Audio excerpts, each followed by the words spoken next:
I believe there are some new faces in the room, new people who've come this afternoon, not here this morning. There is, of course, going to be available a full record of the proceedings, but to give you a snapshot of what we've been doing this morning, we had an introductory explanation from me about why the tribunal came into being and how it's going to be operated. And we then had a series of witnesses. We started with an expert witness dealing with an overall view of what is said to be the history of suffering by the Falun Gong in respect of organ transplants.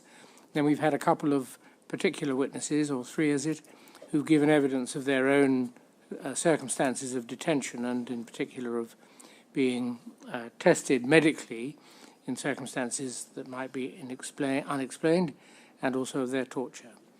Anything else I should add? No. That's the best I can do for a summary, and then we'll see how we're doing now. It's inevitable that we, I suppose, were likely to suffer some technical problems when you're video conferencing with witnesses from different places. And I think what we're going to do is take out of order a witness who may be able to give us some expert assistance. And if, for those of you who are sticking with the program from beginning to end, I just see if that's going to work. Yeah. We're sorry you'll have to patch things together later, but we're now going to call, just check. There's a bit of a negative coming from the administration desk. Mr. Sabi, are you happy to take at least half an hour of this witness? Excuse me. Is Dr. Wang here? Mr. Robertson is here, yes. Mr. Robertson is here? Yeah, he's in the back. Yes. Okay. I'm sorry that you're taken a little bit by surprise, but with a full house of members of the public, I think it's important that we should use the time. Mr. Robertson is an expert who will be able, I'm sure, to help us, although he may come back later on. Mr. Robertson, you are Matthew Robertson? Yes. And Mr. Robertson, you've heard me say to other witnesses that it's very important that the evidence you give is the truth, the whole truth, and nothing but the truth. I understand. You've prepared reports, and in maybe slightly less well choreographed way than might otherwise be the case, we'll start hearing from some of your expertise on the matter. Yes, Mr. Sabi. Thank you. Mr. Robertson, can you tell the tribunal about your studies in Chinese and what you have researched on this issue? Sure. I'm a research fellow in Chinese studies at the Victims of Communism Memorial Foundation. It's a non-profit in Washington, D.C., and I'm beginning PhD doctoral studies at the Australian National University in political science, and my thesis is focused on the development of organ transplantation in China. And I'm fluent in Chinese and have worked as an interpreter and a translator for a number of years. You say that you have reviewed hundreds of Chinese medical papers about organ transplantation. Yes. Can you tell the tribunal what your conclusion is about those studies that you have made? Well, so the purpose of reviewing when it comes to reviewing the papers, in that case, that's for a forthcoming publication about potential violations of the dead donor rule. So that's a specific issue that I think I was referring to in that case. Generally, the way I'm approaching the study of this issue is to, well, at least one part of it is collecting everything that has been published in Chinese medical journals. So currently we have, so I say we because I've worked with a data engineer to scrape and organize a database of all Chinese language medical publications. We have 120,000 so far. And in the course of my doctorate, it will be at least, one part of it will be to analyze this corpus. And so to extract data on how many, whatever you can find from such a large body of literature. For example, how many transplant surgeons have there been that have published papers on, on all kinds of transplantation in China? How many were clinical? How many non-clinical? What is the growth in the number of transplant surgeons over time? Everything you would want to know. How many hospitals have performed, have hosted surgeons that have published research on organ transplants? How many clinical, non-clinical? All the questions that we have about the system, whatever can be found from these public records will be part of the data that we're extracting from it. It will get more complicated too, because it may be possible to get an idea of the number of transplants that have been reported in Chinese papers. But that will get very complex because of many factors that probably would not necessary to say right now. If you're interested, we could go into that, but it's technical and gets complex. I think we need to get into technicality because the numbers are important for the tribunal. This morning we had Mr. David Mattis suggesting figures between 60,000 to 100,000 transplant a year, but he was not confident about the numbers. Can you throw some light on that and take the tribunal as to what are the numbers and what are the complexities that you're referring to? Sure. Look, I mean, let me use this one because I'm leaning uncomfortably. The issue with the numbers, so the way I'm approaching it, is that that there are two issues that are relevant in the consideration of the numbers, at least as far as I'm concerned. The first and the most important is the trajectory over time and whether they're explicable, whatever they happen to be, whatever the numbers happen to be, whether they can be explained with the official Chinese government explanation of death row prisoners. So whether, that is to say, whether the number of transplants is 30,000 a year, 20,000 a year, 40,000 a year, or whether it's 60 to 100 or whatever it happens to be, once you kind of break the threshold of it's more than can be credibly explained at all by death row, both in volume and in trajectory, which is very important because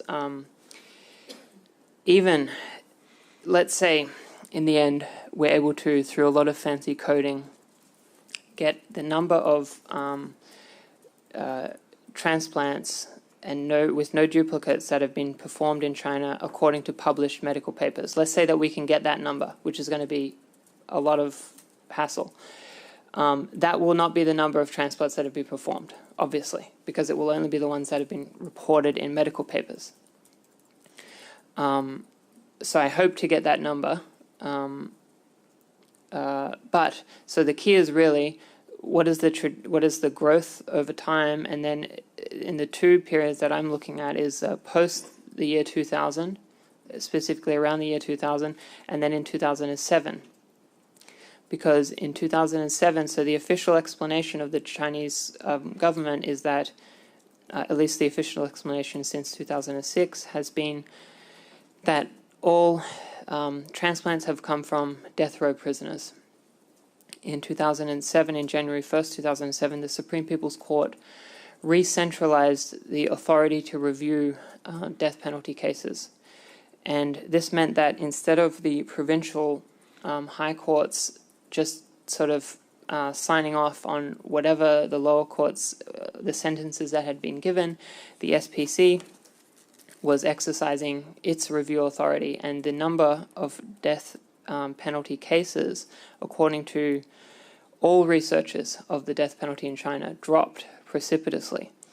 And there's a lot of evidence of this, although there's disagreement because people, including researchers of this issue, are generally mistrusting of anything about the Chinese criminal justice process. And so have kind of disregarded this as kind of propaganda from China about increased transparency and increased judicial oversight over the death penalty process. However, I think it's still it's an important thing to consider, because if there was a drop in death penalty executions in the year 2007, which I think there is a great deal of evidence to suggest, then the increase, the continued growth and even the increasing growth in the transplant system, there are huge questions about where those organs are coming from. And that's, what is the focus of this tribunal, like, are those prisoners of conscience? Lead me.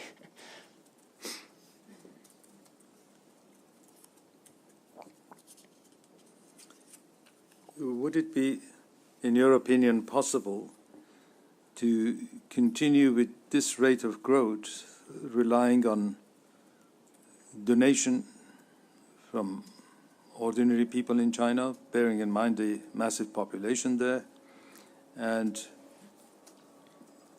even using the death row bodies after their execution?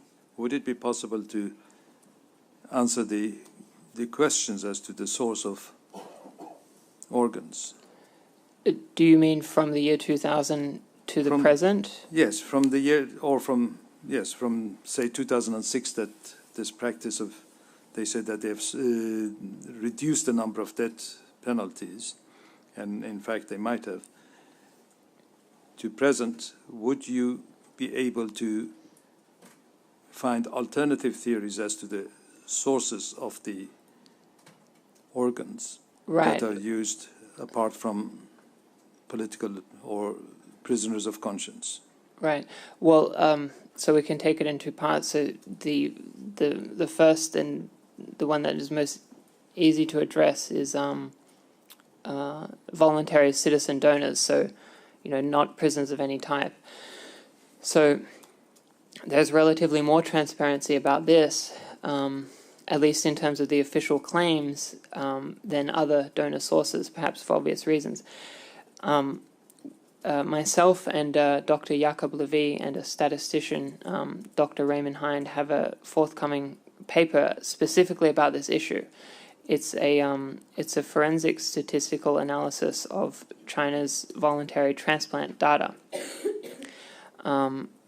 Because it's under peer review, and there are some concerns that if we discuss it publicly before it's published, that will create difficulties. I can't talk about it in detail, but suffice to say, we looked at all the official data on the donations, and the official data is not trustworthy, let's just put it that way. So we have the full analysis coming soon. But in any case, officials don't claim that donors were a significant portion, part of the transplant mix in China until around 2015 anyway. And many doctors at the top of the system have said there were, and they give roughly the same number, which to me makes it reliable, coming from different sources at different times, and that is that it's about 119 voluntary deceased donors from the beginning of transplantation in China until 2009. So 119 voluntary deceased donors. So that means every other until 2009, according to the official statements, were prisoners of some type or other, by definition, deceased donors. So 2010 to 2015, they have a data series that says, it's 33, then 176, then, the numbers grow very rapidly from then on. Those numbers are highly problematic. But in any case, they can't explain, what we are interested in. So we can put that aside, because even according to official explanations, they don't claim that voluntary citizen donors account for the activity. So then the question is, the death penalty. So that, basically this is the design of my dissertation, where it's like I'm looking at the two explanations, like the death row explanation, and then prisoners of conscience or non-death row prisoners. Basically, from what, so not to preempt the study, but basically from what I can see at present, to explain it using death row, you would have to envisage a death row system that has operated at a scale far beyond what anyone who studies the death penalty system in China is aware of, perhaps including judges in the SPC who, to give you an example, the reason that we know a bunch about how the SPC judicial review process works is because the people that serve as judges for a time, they go back to being law professors at Peking University, for example, and then they give interviews with the media and they talk about, the office was this big, and then they wheeled the files to my desk and there were 40 judges, and they talk about the whole process. And there are scholars in China who study this, and they speak with judges, and they speak with police, and they speak with lawyers.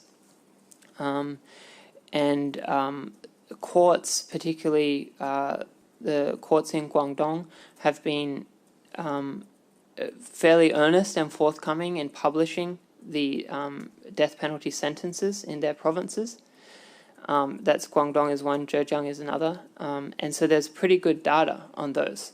And so Chinese scholars and Chinese American scholars have collected years of data for cases for some years. There is very good data in some provinces, and those roughly accord with slightly less than 10,000 executions annually. And then you've got all the other factors that make that. So there's only that many, for starters. But then there is the issue of coordination, because there's no system for getting organs from one area of China to another. There's the issue of health. In terms of the bloodborne diseases and so on, that's not so. I literally typed in, bloodborne disease prisoners China in an academic database and got at least a dozen papers that are we did a sample of prisoners in this province in a certain prison and found X, and they're some of them are over 50%, many over 30% of Hep B and other diseases that would disqualify transplantation. So part of my work will be to, see what the average is and how many death row prisoners that would be written off. But in any case, if you were looking at two explanations for the transplant activity, in one case you would have to have a very complex conspiracy. In either case, there's a conspiracy afoot, obviously. In the case where you do everything through the death penalty system, the complexity of the conspiracy is actually appears to be far more complex, because you would have to keep this whole number of death row prisoners kind of off the grid somehow, and then they're still going through the court process. So I will be trying to come up with how this could possibly work, but it appears, the more parsimonious explanation is simply that there's a non-death row population that's being extrajudicially executed for their organs. But it gets very detailed when you're talking about... Yes. Is there a requirement under Chinese law that within a certain fixed period the death sentence has to be carried out? Yes, the criminal procedure law states that within 7 days of the approval of the sentence by the SPC. So that would not leave any possibility for making an appointment, for instance, for in 20 days' time to come and receive organ when you don't know whether the death sentence has been approved or not?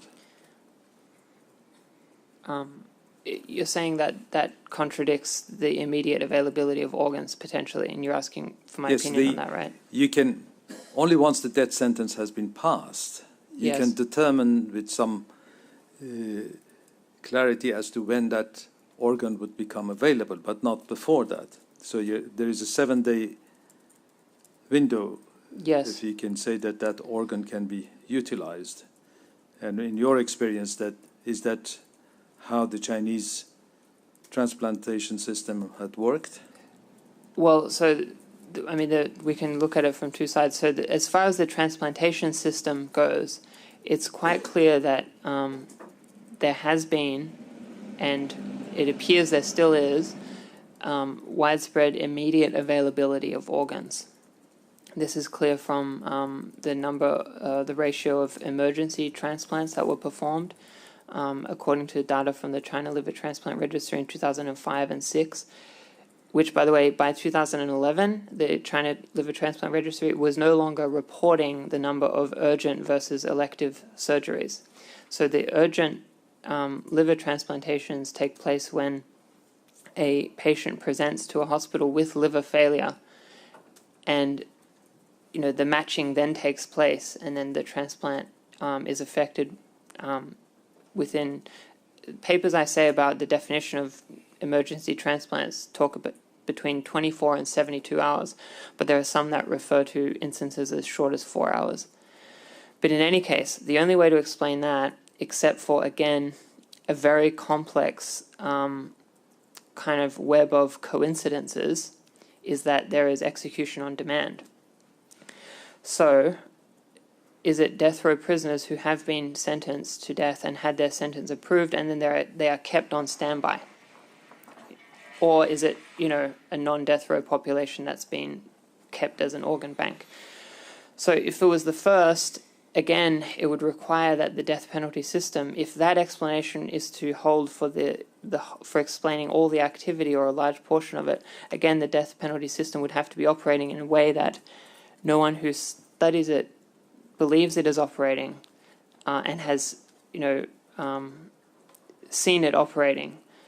For example, death row prisoners are publicly sentenced and then marched out and shot. There's also many cases, it's widely known, and even by Huang Jiefu says that death penalty prisoners are taken out and shot, like at an execution site. And there are human rights advocates who are aware of the short time between sentencing and approval of sentence and the execution. They believe it's far too short and doesn't give the time for proper justice.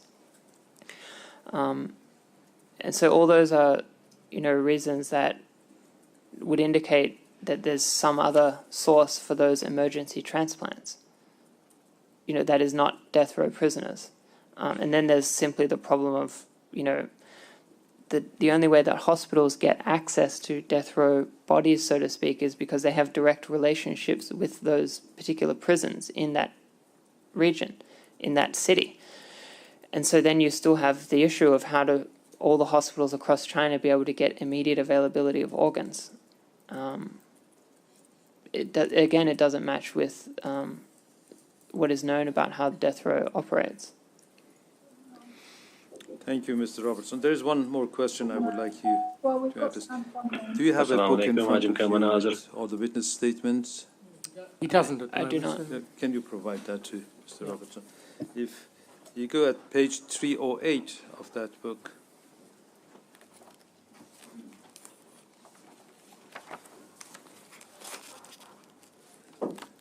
there is a section with profiles of transplant surgeons. Yes. Have you authored this report? I authored the one on Zhang Shusen. I didn't author any of the others. So this is, Zhang Shusen is your... Yes. Yeah, I read that. Thank you. Any questions? Yes. Thank you very much for coming to fill in the gap. We may ask you to come back later because we're going to hear other evidence to which we thought your evidence would most likely best fit after we've heard it. But I know some of my colleagues have questions to ask you. Okay. Mr. Robertson, just to begin with, you mentioned in your statement that you've read hundreds of Chinese medical papers because you are also fluent in Mandarin and you can read Mandarin. In the studies that you've read, have any of the internal papers discussed criticism by the international community on organ harvesting in China? Well, so medical papers don't deal with that kind of thing. That's in Chinese media reports. Do you want my read on what Chinese officials say when... Right. So, I mean, this is a big deal for the officials that deal with transplants in China. For example, Huang Jiefu has said that part of the impetus for reform in China was outside criticism, and he categorized it in two groups. One of the anti-China voices, which unfortunately might be many of those present, and tribunals like this that look into this, what is considered, highly political issue of whether prisoners of conscience have been harvested. So he said there are the anti-China ones, and then there are the the transplantation profession, and who have been concerned with seeing a voluntary donation system constructed in China, and that due to this pressure, they're affecting the reform to show how China is a rule of law country, and so on and so forth. So this is taken very seriously, and it's similar with Huang Jiefu's admission, so to speak. It's only an admission if it's in fact true, but his statements, at least in 2005 and 2006, that in fact it was death penalty prisoners all along and not volunteers, as had been claimed until then, that were the source of organs in China. And that was also explained as a response to international pressure. So I think that's definitely plays a significant role. And Huang Jiefu has been, he's very attentive to that, and you could understand his immense efforts in making inroads with the international transplant community and ensuring that that transplant surgeons work within the framework provided by the Chinese state and Dr. Huang. His efforts indicate how important that is to keep them all on side, so to speak, that they're not looking into this. In other words, that they're focused on building a voluntary system and not asking too many other questions. Is there an integration of international standards when it comes to how the transplants are done? Do you mean does China follow international standards? Well, the medical community, among the papers that you've read and the studies that you've read. It's an interesting question. They claim that they do, but then that becomes a matter of drilling into the detail, right? So, for example, in some of the papers that we've been looking at closely in terms of whether there have been violations of the dead donor rule, in those cases, the donors are identified as brain dead, but they're identified as such in a way that makes no sense by how the definition of brain death medically has to be arrived at. So we could discuss that, but that's one thing. But there are the huge number of Chinese papers about, is people padding their resume to some degree perhaps, but it's simply, thoughts about transplant ethics in China. There's countless papers of that type, and then they reflect on international standards and how China intends to develop in that direction and so on. But it's also important to know that the system that, at least as they present it, so if you're putting aside questions of prisoners of conscience and extrajudicial killing and so on, that it was already claimed that China was adhering to standards because they had sought consent from the donors. Okay. And prisoners, they're citizens too, and so they have the right to donate. And so let's talk about, you do mention brain death and the debate on that within the communities there. What is their current definition of brain dead, and what are the ethical debates that are around that? Well, it's the international definition. The clinical guidelines simply adopt the internet, so that the brain stem is damaged or there's cessation of neurological activity, and but the individual is still alive by, their heart is still beating, and then there are a bunch of tests for that brain death is truly in effect, so to speak. But So in the papers that we're looking at, it's the issue of that those tests are absent. It's more than that. But so they're on, you'll find all the, most of it, they're not drawing a difference in terms of how they diagnose brain death or how they say that they're diagnosed brain death. There's no brain death law in China, but they say that these clinical guidelines serve as, as sufficient to carry out transplants. Although there are some papers that say that we don't do brain death transplants because of legal issues. So it seems that some hospitals are afraid of being sued. This is like post-2015. And that's in cases where, there could be actual potentially brain dead donors. Okay. I think someone else on the panel had a... Yes, I think, first of all, I guess, forgive me, Mr. Robertson, on timetable, Mr. Sabi, how pressed are we, or how do we have slack? No, we have the next witness ready to come as soon as you finish this. Very well. Yes. And given that Mr. Robertson will come back, we'll limit the amount of questioning now. I think Mr. Vetch has one particular question. Do you want to do it now or yes, later? right now. Mr. Robinson, it's a sort of overarching question, this. So if we accept that there are only three sources of organs, it's from death penalties, it's from voluntary donation, and it's from forced extraction, then therefore there are only four variables.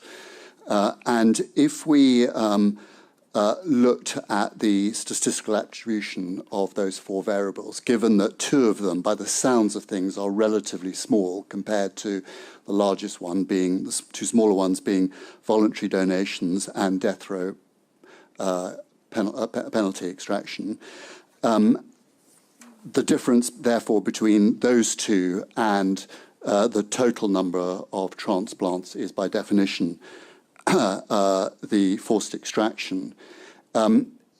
Is it, in your view, and I appreciate that you haven't concluded all your academic research on it, in your view, is there a difference likely to exist? And if there is a difference that's likely to exist, is it going to be a small difference or a very significant one? So I think so.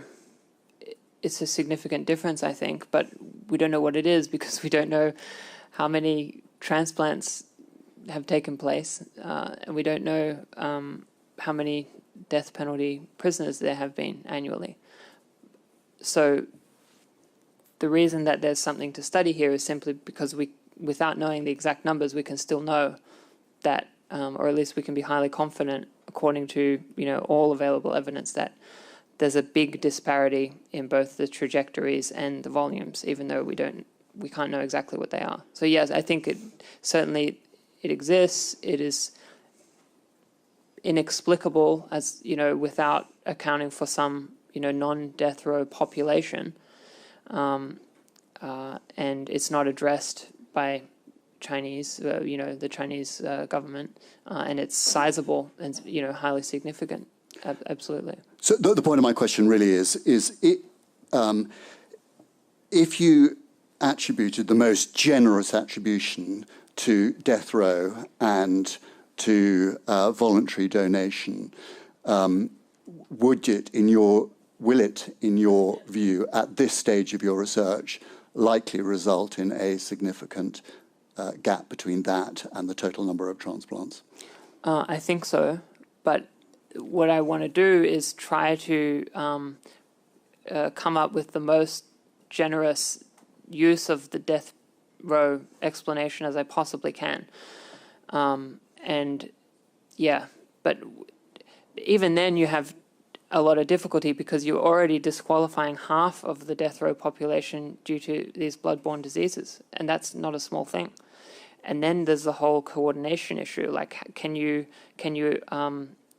assume that they got 3 organs from each death row prisoner? Probably not. Not even 2 necessarily.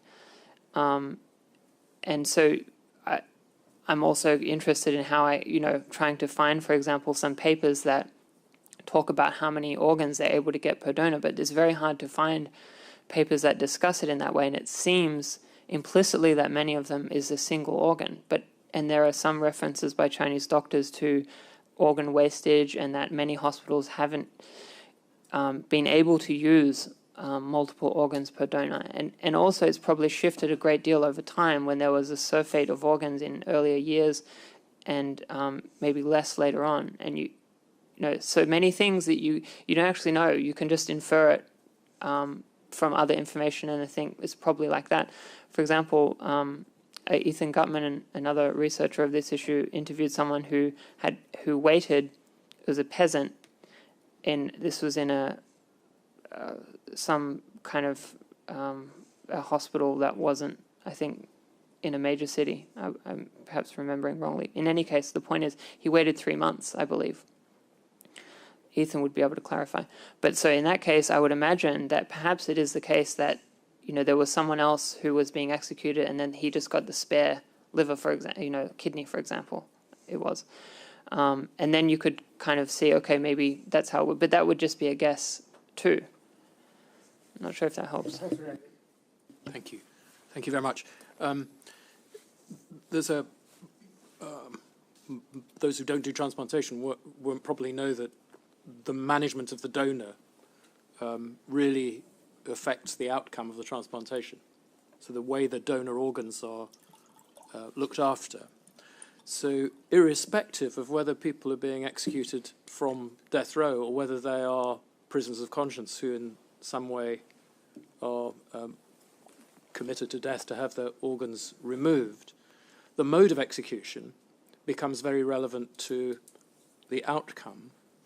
And as I understand it, and perhaps you'd answer this as a second part of the question, that there is no organ tracing, nor organ tracking, nor outcome reporting as a compulsory thing in China, as we would have in say, the UK or America, that a registry which would look for both those things, the organ tracking and the outcome. So I'm worried here about the mode of execution and how controlled or uncontrolled that is, and what impact that has on, as you imply, the numbers of organs and what you can do with them, and then the outcome. It all links to how the data flow. And I wondered if you'd like to comment on that track. Yeah, well, I would just say that this is an issue of great interest to me. And also, I mean, it's just extremely difficult to figure this stuff out. I'll just give an example. So like the papers I'm dealing with, right, they're written in Chinese and they're medical papers. So I don't even understand everything I'm reading in an English language medical paper. I have no medical training. So what I've done is looked at a lot of textbooks in English about organ transplantation and clinical procedures, watched a lot of YouTube videos, spoken to a lot of surgeons, and then go back to the Chinese papers and try to figure out what's going on. And so I've spent, like half a day figuring out that one of the surgical procedures that was being described was the excision of all abdominal organs. So kidney, liver, the whole lot, all out at once. And then they did the bench work. You'll know the exact terminology, but then they separated and perfused. So stuff like that, it's just like a huge hassle to figure this stuff out, like what's going on in this. What appears clear is that there was a shift in mode of execution, so to speak, because you can't, for example, like there's almost no liver transplants in China pre-2000, very few. Post-2000, the curve is really exponential. So obviously, as you would know, livers are much more sensitive to ischemic damage. And so that is indicative of a shift in, they're executing people in a different way, and perhaps the execution process is much more closely connected with the organ extraction process, which you would expect. A lot of the papers that myself and, working with a cardiac transplant surgeon, Dr. Levy, are looking at, they're taking place in what is clearly a clinical context. So it appears in those cases that when brain death is declared, it's being falsely declared. And the cause of death is the clamping of the aorta and the pleging, cardioplegic solution that stops the heart. And then the heart is removed, and that appears to be the moment of death. And that's, so apart from simply the fact that you can't do that out, on an execution site, but there is reference to, for example, being able to measure the pressure of the perfusion solution, and a device that is able to do that, according to Dr. Levy, this is happening in a clinical setting. So at least in those cases where we have those medical papers, we know that this if in fact it's an execution, but it's not someone's not being shot in the head, it would certainly appear, and then, there's an incision and the kidney's taken out, like the one witness, Wang Guoqi, except for Anvatoti, but who worked in China in the death penalty system, describes that kind of thing, and that is how Chinese officials have portrayed the execution process.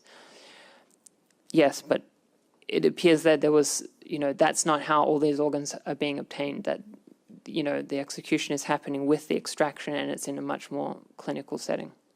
So just to re-emphasize that point, that implies, or you are implying by that answer, that medically trained personnel of one origin or another are directly involved in something which approaches the execution of a prisoner. That's what we're looking at now indicates, certainly. So we're very much looking forward to getting this published and subjecting it to peer review. And, there might be a process in that case of the journals contacting those doctors who are named and so on and so forth. And the final point, which we kind of assumed but glossed over, was that there is no structured, compulsory registry for all of the information that's associated with transplant management. We don't know what's in their registries. So the only registry data that we have comes from, the China Liver Transplant Registry, not the registry data itself, but the aggregate statistics from it were published in 2005, 2006. We have those. 2011, we have that annual report, but it doesn't have all the you would expect. It's got the donor, it's got the name, it's got some other information, and then so we don't have. So they may be keeping that, but we don't know how much they keep, and all the other registries are closed. The other thing is in this forthcoming paper, we collect all the references to official record keeping of transplant activity in China, and there's about a dozen, and then show whether they're open or closed. So it's like close. There are many agencies like the National Health and Family Planning Commission, formerly the Ministry of Health. They have records because there's references to their records in medical papers. The Chinese Society of Transplantation, which is a branch of the Chinese Medical Association, has records because their data is referred to. Hospital information systems must keep track of at least they may not keep track of the donor if it's taking place in this black box way, but at least they would have the recipient. And then there's all the immunosuppressant data. So hospitals are dispensing those drugs; they would have records of that. And we could get into it separately, but the IMS figures, there's a lot of questions about that. We can really go down that rabbit hole later. Mr. Robertson, one follow-on question, and then you're done, at least for the time being.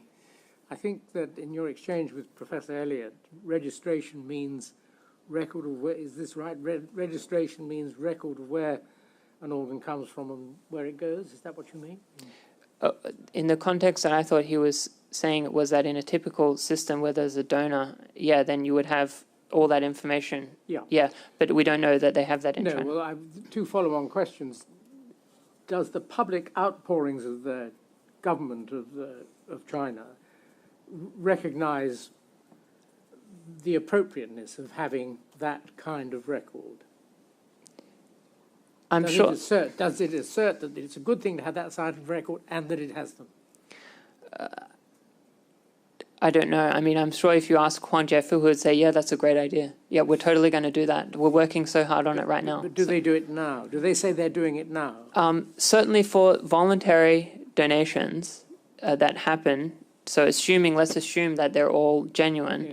yes, then the idea is that this is happening in exactly the same way that Dr. Elliott would be familiar with. So that if Mr. Vetch's image of total being A plus B plus C is a reasonable way for us to look at it, and if there's a gap, a missing figure, maybe B or maybe I can't remember which it was, for which there is no registration, is that itself significant? The thing is that we really don't know that the official registries are even picking up all the transplant activity that is actually going on. Because if you had, so prior to 2006, the only piece of written, so these were temporary regulations, not even a law, but the temporary regulations of 1984 that allowed the use of executed prisoners' bodies, that was the only thing on the books about organ transplantation. So literally, it's totally blank until 2006 when it was announced that they would be preparing, legislation and so on. By the way, that announcement came almost exactly 1 week after the Falun Gong allegations first emerged. So the timing is significant. And then in 2007, there was the law. But so I'm just saying that there was no institutionalization of this, of management, record keeping, clinical procedures, nothing. It was a Wild West until at least 2007. Hospitals across China, they might have their own records, but it doesn't mean that they're being reported up to a centralized system, that the ones that are kept centrally are in fact what. So if we got access to the hospitals, what you'd be looking at is, you want to know, then you would know each hospital, if their information system was accurate from the beginning, then you might know, especially with the dispensing of immunosuppressant drugs. And if you had the keys to all the cabinets, and if there were Falun Gong executions for the purpose of organ harvesting, would you be able to find in all those cabinets documents showing who was used for which organ? I suspect that, so first of all, you mean that would have to include every agency that was involved, the 610 office, the labor camps, the prison administrator. There would be a great many agencies involved. I suspect you still wouldn't, because if the whole idea is that these people were out, say, handing out literature, and then they were intercepted by police, or they were reported and then they were arrested, and part of the reason that they were vulnerable to be harvested in the first place was because they didn't identify themselves, then you'd still see an XXX or a code name in the official files, one would think, because there's so many anecdotes of a Falun Gong practitioner who has been detained and their cousin or their brother-in-law in the security system, or who's knows people, says make sure your family comes to visit you. And doesn't explain why, but simply says it, make sure people visit you. The idea being that it appears people who are known and whose families know where they are and know how to find them are protected in a sense, or treated differently to those that are completely nameless. So you still wouldn't, I don't see how so in some cases you might know, but it would seem to me that it would be no benefit to keep. So I'm sure there's going to be a lot of records when we eventually get our hands on them, which I'm confident will happen someday. But I can't imagine we would know in every case who the victims were. Thank you very much for the time being. Mr. Vetch is breaking all the rules. Yes, Mr. Vetch. Just one residual question. When we think about the various variables, as Sir Geoffrey's articulated them, could you very briefly say, in terms of that attributable to voluntary donations, which, as I understand it, is under the auspices of the Red Cross, is that a relatively accurate collection of data and something that you would feel reasonably comfortable with relying upon? No. Right. Thank you. Thank you very much. Mr. Sabi, who are we taking next?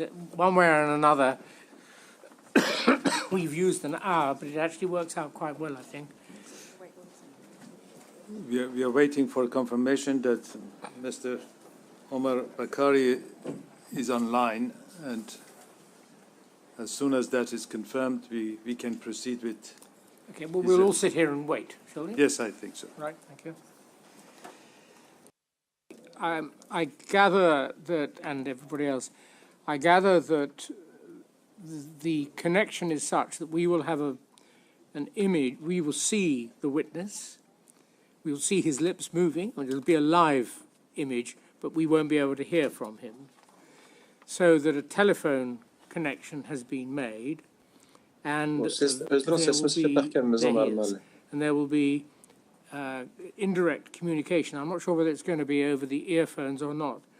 My respectful suggestion to you, Mr. Sabi, is that in those circumstances, one way you could approach this evidence, he can hear us, would be by your reading fairly slowly the first. Siz qısqacha şu Xitayda özünüz Qozog'istonningki bir garajlarni turib nima uchun Xitayda siz qo'lga ilindingiz, bizga bir shuni bir tushuntirib bergan bo'lsangiz. Okay. Bu yerda mundaq masala bor. Men 2006-yili Xitoydan Qozog'istonga ko'chib keldim. O'zim qozoq. Just a second, yes. Bir minut to'xtab tursangiz. Siz Okay. Can you take this off, and then if I see if I can hear him, then I can. Okay. Siz telefonga nim qilmay bevosita paranglashmoqsangiz, men anglalamdimki. Gap qilib baqsangiz hozir. Ha, bo'ldimi? Telefonga nim qilmasangiz-chi? Yes, gap qilib baqma.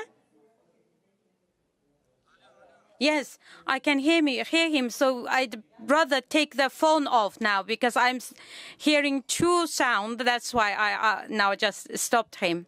So we don't need telephone. I'm going to just talk to him directly. Sorry, sir, for that. Yeah. Bo'ldi. Anladım avazınızı. Şunlaşqa siz telefonda nim qilsangiz ikki ovoz keldi-chi. Şunlaşqa hozir ovoz chiqdi. Bo'ldi. Telefonni o'chirib o'ting, ha. Telefonni o'chirib o'ting.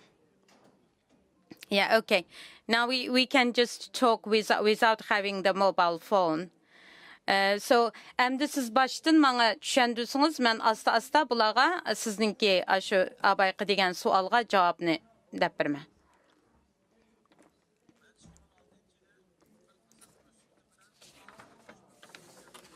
In 2006, I moved to Kazakhstan. Siz Qozog'iston garajdani, shunaqmi? Qozog'iston pasport bor sizda, ha? Yes, I obtained a Kazakh passport, a Kazakh citizenship in 2008.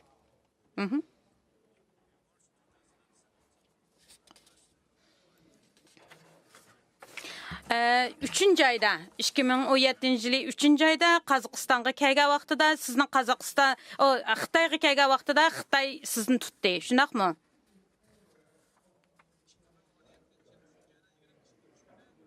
Yeah, 22nd of March 2017.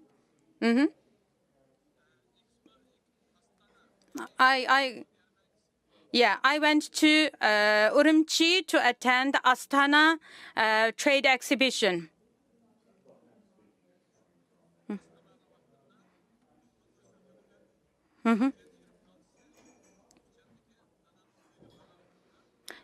I finished the conference on the 26th of March, and then I visited my family home in Pichan, where I was arrested.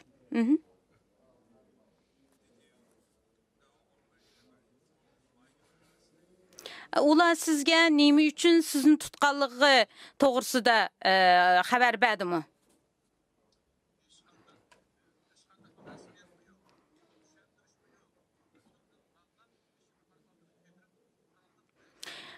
no explanation. There was no explanation. Police came and came to my parents' house, and I was handcuffed and a hood placed over my head and pushed into a police van, and I was taken.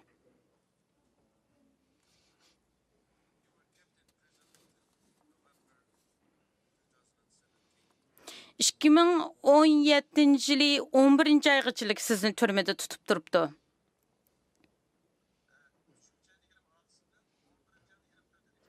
Yes, March 26 to November the 24th, I was in prison.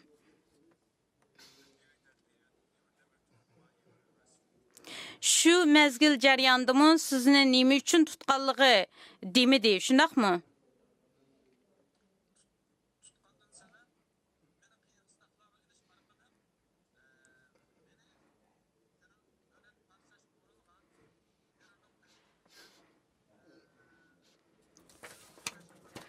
During the torture, the interrogation, they have accused me of joining separatist movement, organizing terrorist or supporting the terrorism.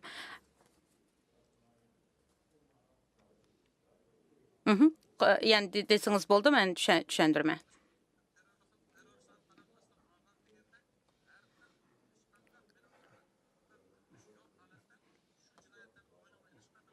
Without shred of evidence, they have interrogated and tortured in order for me to admit all these accusations, which I never did because I have never committed or connected to any of what they have accused me of.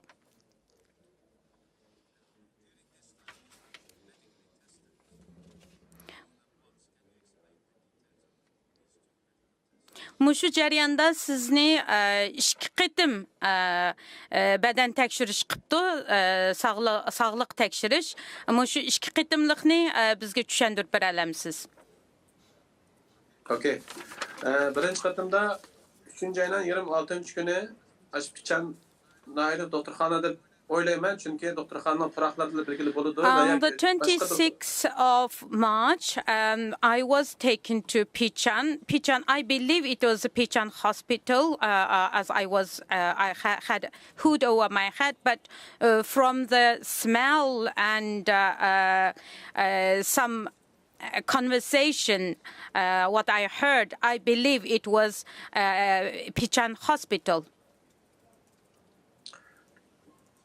Men orada tekshirish yo'liqishimdan qattiq qo'rqdim, chunki men Qozog'istondagi hayotimda nurg'unlagan anglagan, bular Falun Gongchilarni, hatto boshqa Uyg'ur bolalarniki, jinoyatchilarniki organlarni ilib sotadi degan narsani. I was terrified when I was taken for that test, because previously when I was in Kazakhstan, I heard about the practice, what the Chinese government doing to Falun Gong practitioners, also the Uyghur political prisoners, that they practice live organ harvesting, and I was terrified when I was taken to hospital.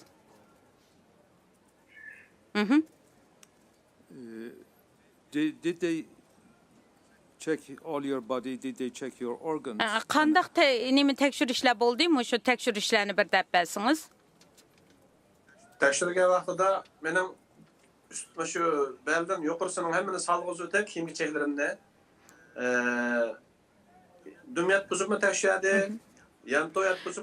after the urine test, and I was stripped off from the waist above, and then they draw blood from my arm, and I was placed on the bed and moved, rolled over chest to back.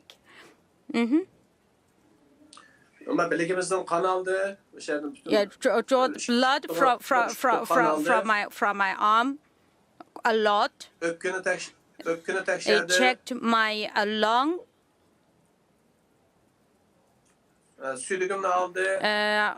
Urine sample.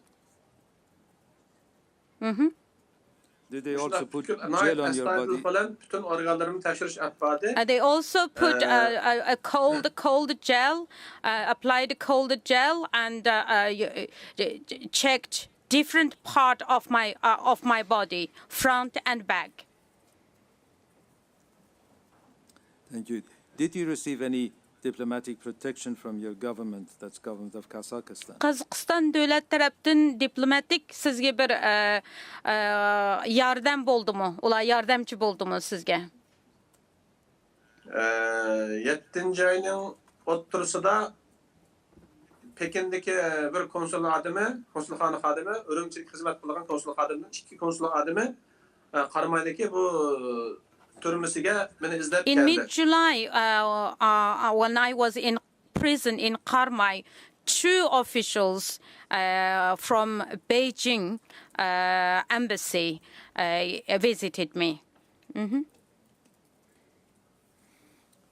Thank you. The tribunal may have some more questions for you. Belkim başqalarının sizden soraydigan suallar bo'lishi mumkin. How or from whom in Kazakhstan did you hear of organ harvesting by China? Yani kimden, qaysi kishilardan Xitoyda mushundaq etkazchilik, organ etkazchilik bo'layotganligini angladingiz? Bunun içiga turmaning ichida vaqtida shu yerdagi bevosita savolni yana bir qaytaday ham. Qozog'istonda vaqtingizda siz dedingiz shundaq narsalarni anglagandim, shuning uchun deganki shu savolga deydi. Siz Qozog'istonda o'sha organ etkazchilikni angladim dedingiz, kimlardan anglagandingiz, qandaq anglagandingiz? Savolni diqqat qiling. Buni anglaganda men Xitoycha axborot vositalariga ko'p diqqat qilaman odatda. Hatto YouTube'dagi bo'lsin, Facebook'dagi bo'lsin, shunga oid xabarlarni men o'zim yaxshi o'qigan bir inson. Bu ashta axborotlarni ko'raman. Bu falangochlarga ashta quvvat qilgan ayni vaqtda vatan vaqtimizmi? Aspas anglagan, biroq aniq dalil isbot yo'q bo'lganligi uchun bilmadim. Qozog'istonda mush axborot vositalarimiz bo'yicha buni haqiqatan ko'z yetkazganmiz. As well as hearing some friends, also because in Kazakhstan I am access to YouTube and other social media, and I watched some of the watched and read some information regarding the organ harvesting. When you had 2 medical examinations, according to your statement, one on the 26th of March, one on the 7th of April. On either of them, had you complained of a medical condition needing a medical examination? And siz 2 qitim shu sog'liq tekshiribdi. Birisi 3-ayning 26-si, birisi 4-ayning 7-si. Bu 2 qitimda siz o'zingizningki sog'liq to'g'riliq bir masal chiqdi deganligingiz uchun ular apadimi? Shundaq ish bo'ldimi? Yo'q, majburiy. No, it was forced health check. And every month when I was during my time in prison, every month they draw blood monthly. You tell us you had a black hood over your head. Did the black hood stay over your head throughout the detailed medical examinations? Siz beshingizga qar xalt kiygizdi dedingiz. Mushu tekshirish jarayonida mushu xaltini butunlay xalt tudimi deydi tekshirish jarayonida. Mening beshimda xalti bor. Yes, I had the black hood.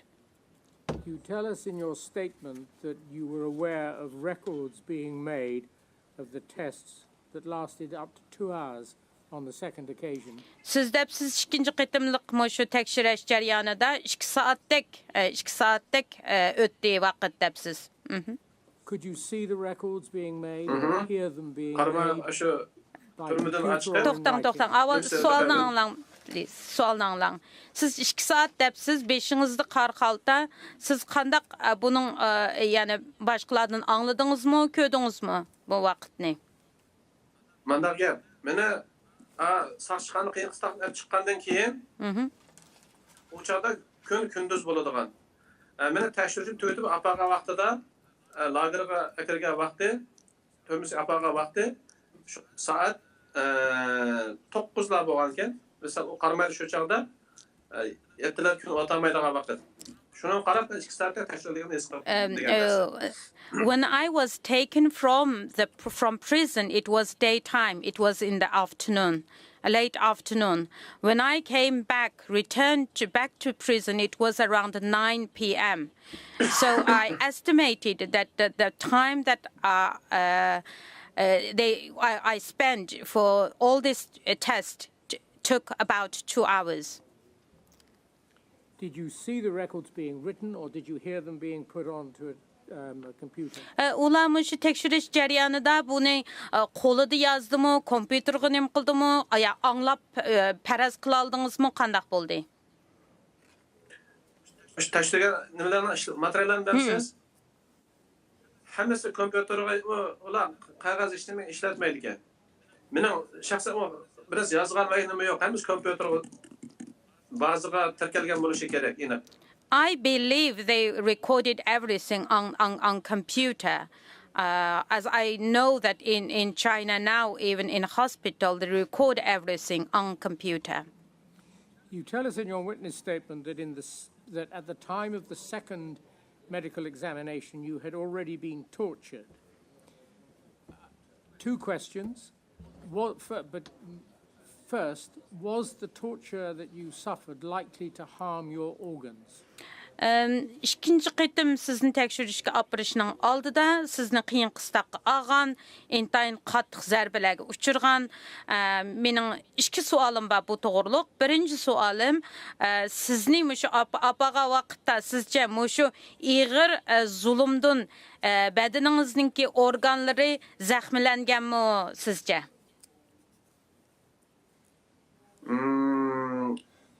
Endi men bu yerda organi qattiq zaxm almadim deb o'ylayman, chunki ular meni qiynagan vaqtida asosli shu go'sht, ya'ni nozik yerga insonniki sunmaydigan yerlarga har xil qiyin qisqa qilish vositasi bilan qiynaydi, ya'ni rezink kaltak, sim qamcha. I don't believe that all that torture affected my organs because the beatings and the torture is often inflicted on muscles and on parts of the body that actually doesn't damage the organ, the internal organs. In your second medical examination, but not in the first, you speak of the following 3 or 4 points: that your eyes were examined, that your fingerprints were taken, and that your voice was recorded. Was any explanation given to you for those particular examinations? Did you have any thoughts yourself about why they had been performed? İkinci qitim sizni tekshirgan vaqtda ovozingizni olibdi, qo'l izlaringizni olibdi, ko'zingizni ichib, ko'zlaringizni ichib, ko'zlaringizga qarabdi va rasmga olibdi. Buningda sizga nima uchun shunda qilganligi to'g'risida bir tushuntirish berdimi? Yo'q. No. Were you treated the same or differently from other prisoners, so far as you could judge? Endi siz o'zingizning-ki ko'z qarashi bo'yicha siz bilan boshqa shu yerda tutib turilgan boshqa turmadagilar o'xshash ahvolda bo'ldimi yoki farqli bo'ldimi? Men u yerda ko'rganlarim bo'yicha bo'lgan vaqtida From what I saw inside, there is difference. Because I was a foreign citizen, and even the torture I suffered was different.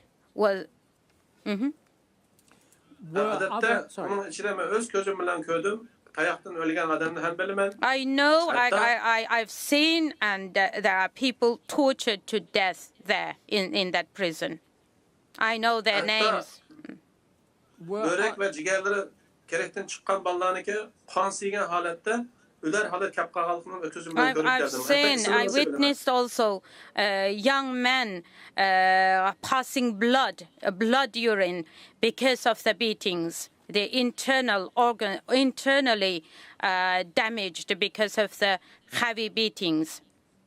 Were other prisoners, to your knowledge, sent for medical examinations of the kind you underwent? Başka türü siz bilen belli tuğan ballamı şu tekşiriş ep verildi mi? Hemmisi şunda. Birinci uçuratta her kandığı çoğun küçük demezden aslında hemmisini yürek yürüyen evet halatda. Birinci uçuratta doktorxanaga apırıp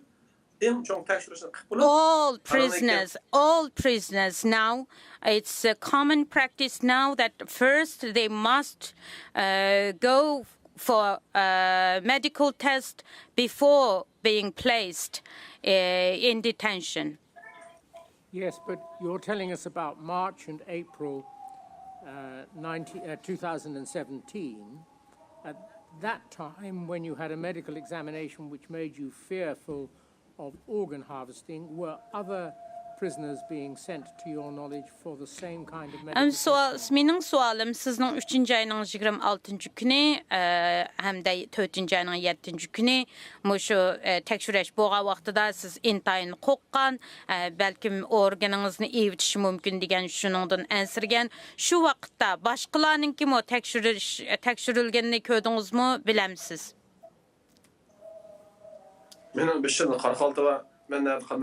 Impossible for me to know. Both time I had a black hood over my head. And did you hear within the prison of others undergoing medical examination? Türme özüde başqalardan aşı anladınızmı? Ulamı şundaq tekşürüşlerge ip berilganlığı toğrusida? 8 ay yetiş jariyada da 5-6 öýge almaşdyryldym. Şu anlıkta hemmisini şunda halat qattiq tekşürüşini ötküzdüm. Hem her ayda kan ilindiganlygyny öz gözüm bilen gördüm. Lekin tekşürüp kirgenliginde hemmisi şunda değişlik. Yes, everyone has experienced the same procedure.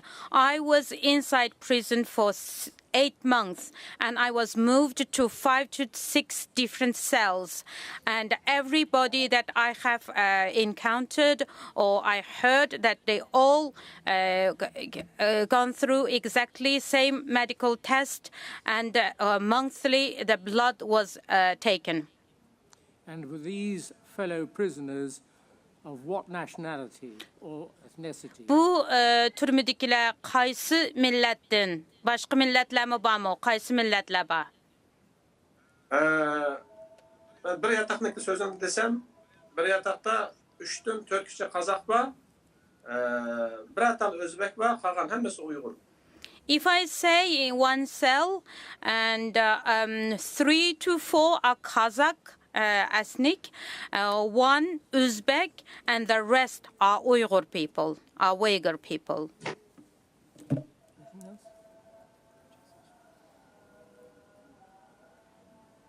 Yes.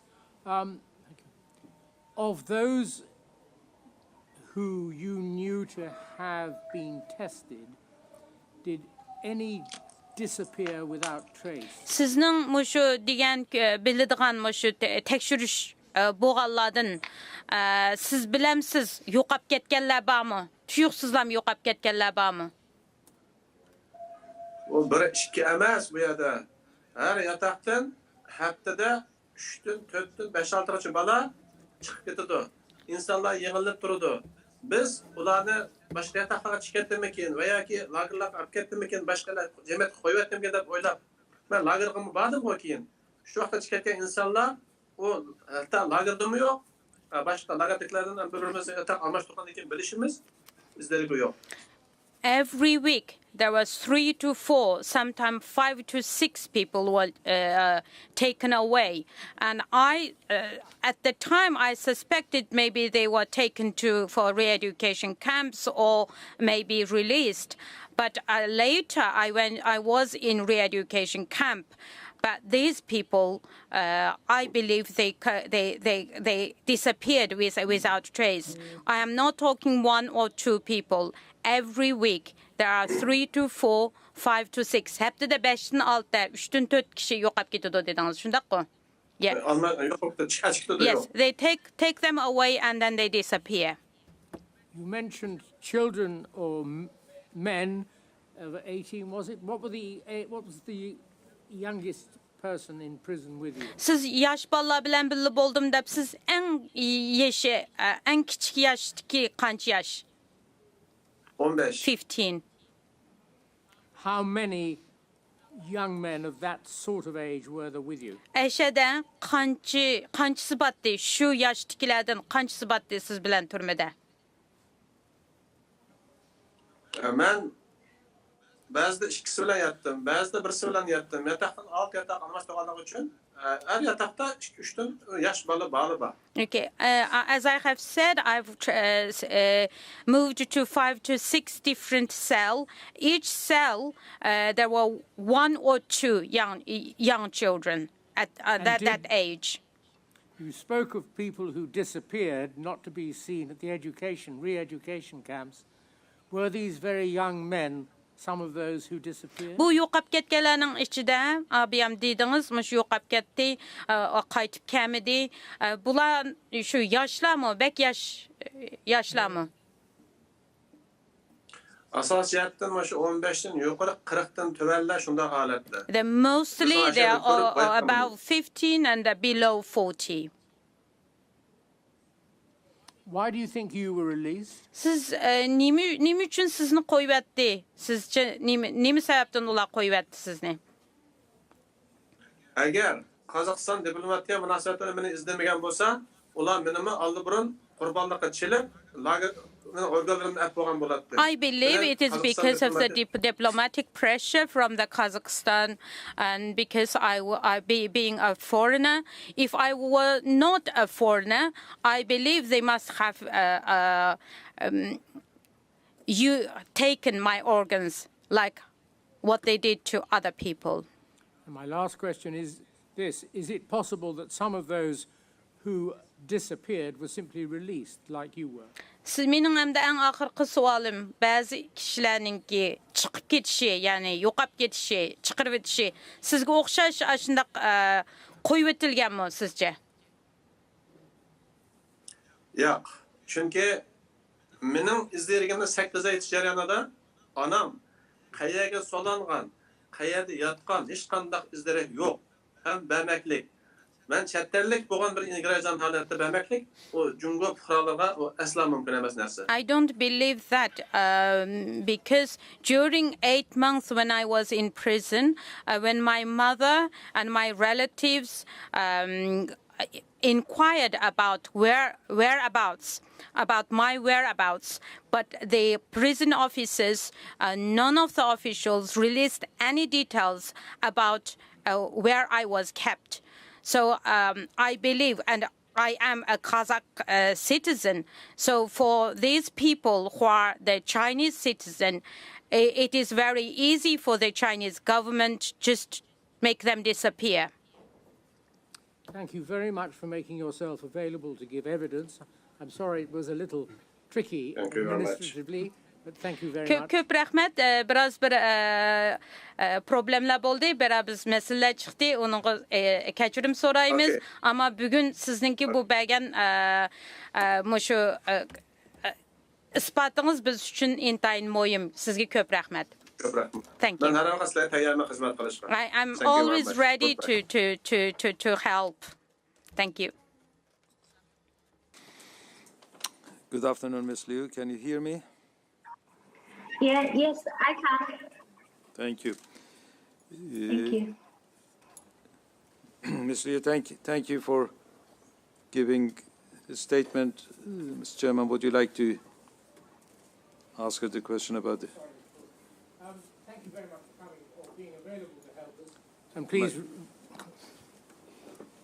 thank you very much for being available to help us with your evidence. Please remember how important it is that you tell us the truth, the whole truth, and nothing but the truth. Yes?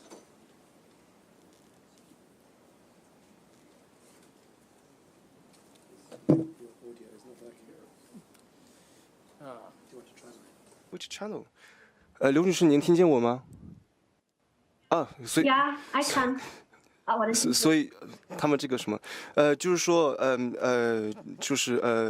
法官席的想提醒您一下，今天您说的一定要事实，也只能是事实，这个您清楚吗 Yes, 我清楚。Yes. Yes。您想说英语还是想说中文？说中文。Chinese. Yeah, Chinese.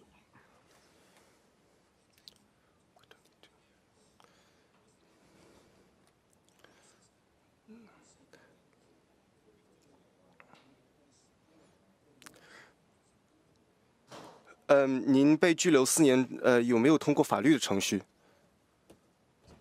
没有。No. Because it's Skype, I don't think it's on the 2 channels. If you speak English, that if you speak other, speak that. No, if I Somehow she cannot hear the Chinese when she switched, so he's okay. Just one. Both. Sorry, I have a bit of a technical problem here. Through to us. Yeah. It's not going through. Yeah, so that's why we have that. Could you repeat the question, please? 您被逮捕的唯一原因是不是您是法轮功的学员？对， Yes, 是 it 的。 is.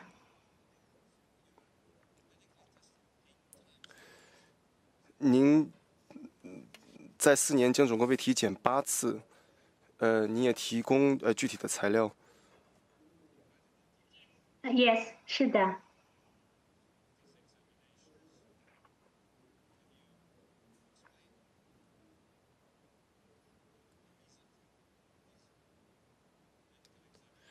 您能不能讲述一下这个体检的原因是什么？他们为什么要做这些体检？就是关押我们的警察说，法轮功的这些人 The police who 必须体检。who were responsible for us said that Falun Gong practitioners had to go through such physical checks. 这是当时他们这个就是他们的 At 决 the time, it 定。 was their decision.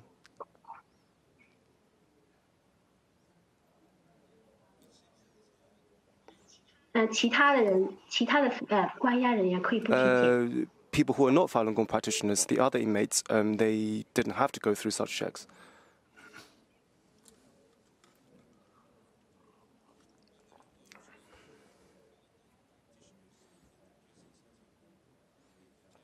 在您所被关押的监狱里面，劳教所里面有没有很多的法轮功学员？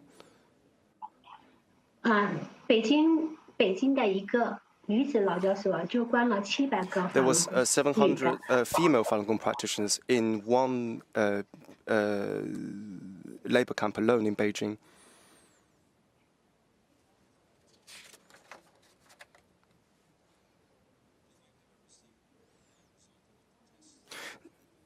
您做体检的结果报告有没有收到？警察跟我说， The police 这 said 个 to 东 me 西他都不知道。 even the police didn't know these things. 这是国家机 This is 密。 state secret.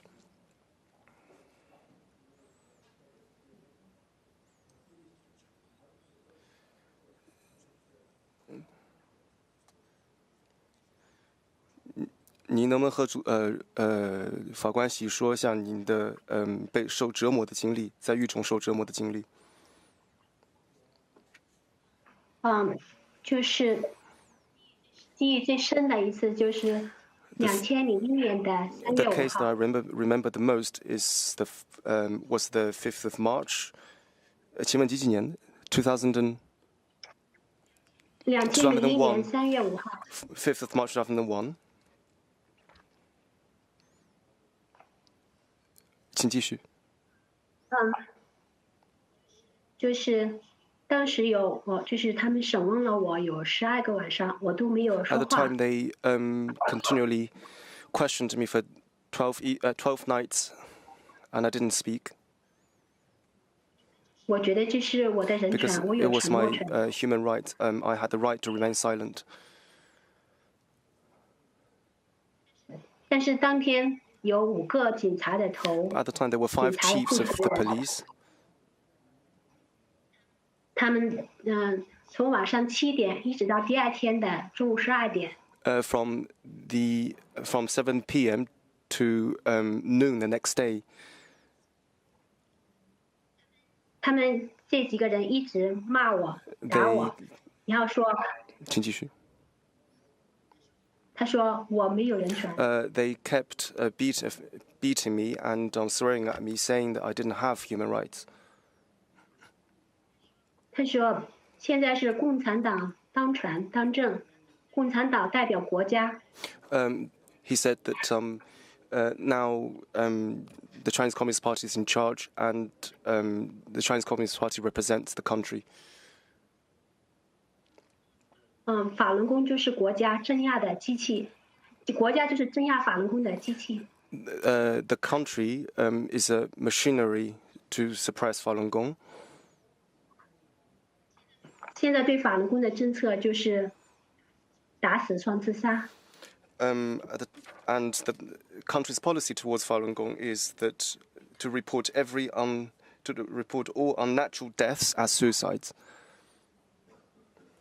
然后经济上消灭 to block off, 肉体上消灭 to annihilate physically, 肉体上消灭 and to block financially. 所以警察 Yeah.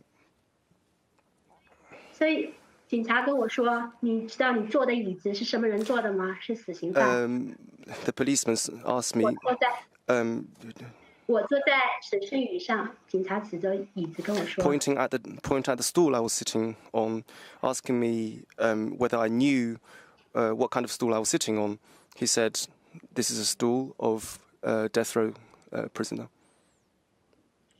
他说没有几个人能从这里活着出去的。 Not many people who have sat on this chair went out alive. 然后他们是有一个就5个警察，就是一直在这里说我， There were 5 说 policemen 这 who 样的话。 were around me all the time. 有一个警察专门负责打我。One was in charge of beating me. 那个警察说：“你今天晚上别想回号里边 And he 去。 said, "Don't expect to go back to your cell tonight. 我今晚就睡了你床 I'm 间 going 里。 to sleep with you tonight." 然后他上来扒我 And 的 he, 衣服， and he 撕 came 我的 up 衣 to 服。 unbutton my shirt, clothes. 他就是然后也想把我推 And 倒。 wanted to push me, to knock me down. 后来他就没有推倒我，也没有把我的衣服撕下来以后，他用手抓着我的头发，就使劲的扇我的耳 When he 朵。 saw that he didn't manage, because I resisted, he pulled my hair and slapped me many times. 他用这个手指就不停的戳我这个脸上这个身上这个 He 地方。 poked many places on my face and my body with his finger. 然后我的脸都肿了，手也肿了，腿 And my 也肿 entire 了。 face became swollen, and my hands were so swollen, and other places were swollen as well. 他用他的脚踩在我这个膝盖上，就一直这么扇我耳光， He 一直这么打我。 pressed his foot on my lap while slapping me 一直 continually. 打我。他说他要把我的内脏掏空了， And he said, 他要把我的内脏掏空。 he said that he wanted to take out my organs.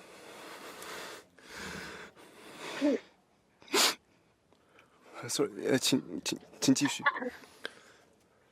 他说然后把我的身体烧掉。 And burn my corpse.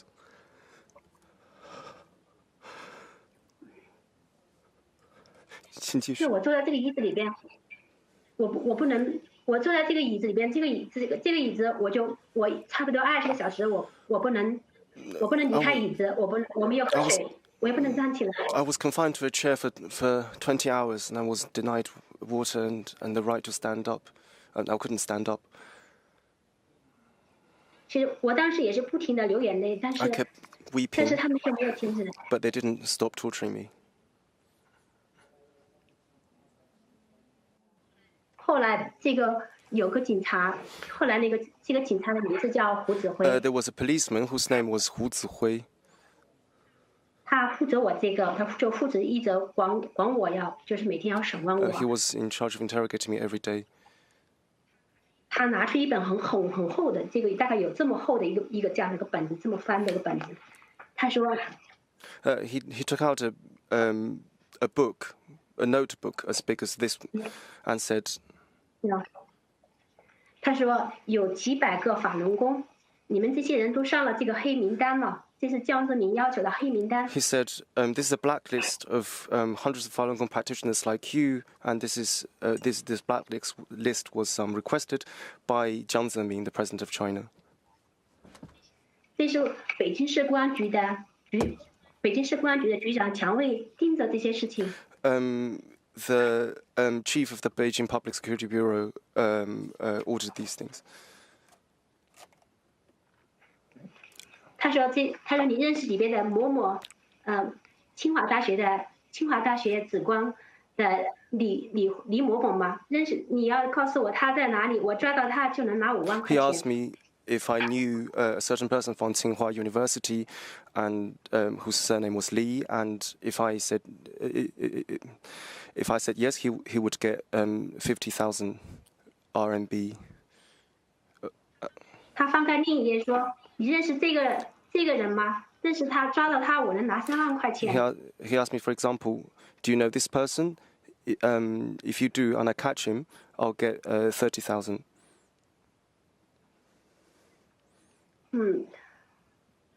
当时我写了一篇文章，是叫做《一个法轮功苦心防之时》的这个文章，写到明慧网 At the 上。 time, I wrote an article to publish on Minghui website about a Falun Gong practitioner who was tortured to death in Yunnan province. 他说我写这个文章就要判我7年，因为我这是，他说我这就属于泄露国家机密。 He said that if I wrote something like that, I would be sentenced to 7 years in prison because this would constitute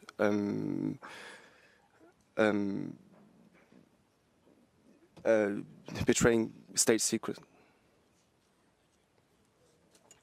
谢谢你。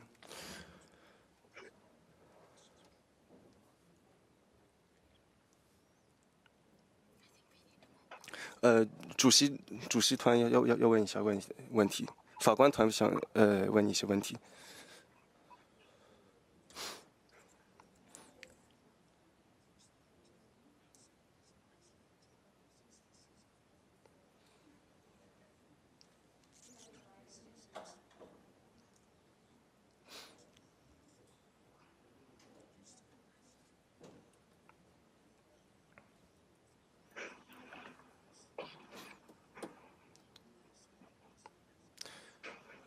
您的经历都是在2005年之前的，那您能不能说一下，在这之后您怎么流亡到国外的？就是2005年之前，2005年就是有一个我有一张照片是I've got this 2005 photo 年 and 的。 it dates back to 2005. 这个是2005年8月26，我在这个公司上班。 26th of August 2005, I was working at this company. 然后第2天，这个警察去公司里边把我 The 给抓 next 了。 day, the police went to my workplace and arrested me. 抓了以后，这警察就把我送到这个就是一直是2年半的关押吧。2年半的关押，您说的？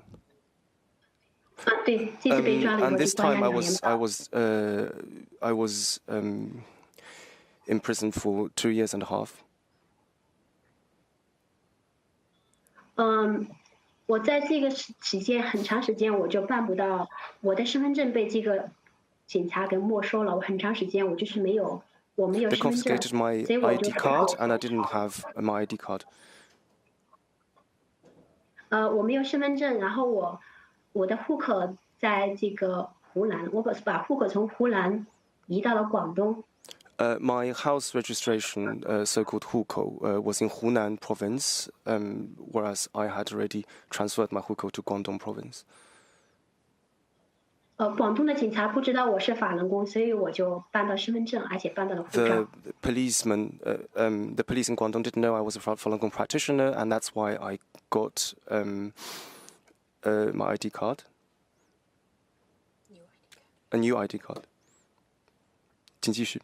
对，有这个护照， And 对， passport. 有护照以后，后来我就想办法出国 After I 了。 got my passport, I figured out a way to get out of the country.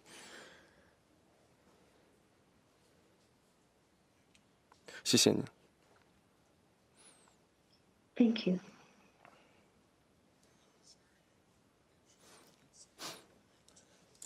我还很想补充一个 Sorry, 事 she wants to add 情。 something. 请说。就是也是2001年5月份的 It 时 was also 候， in May 2001.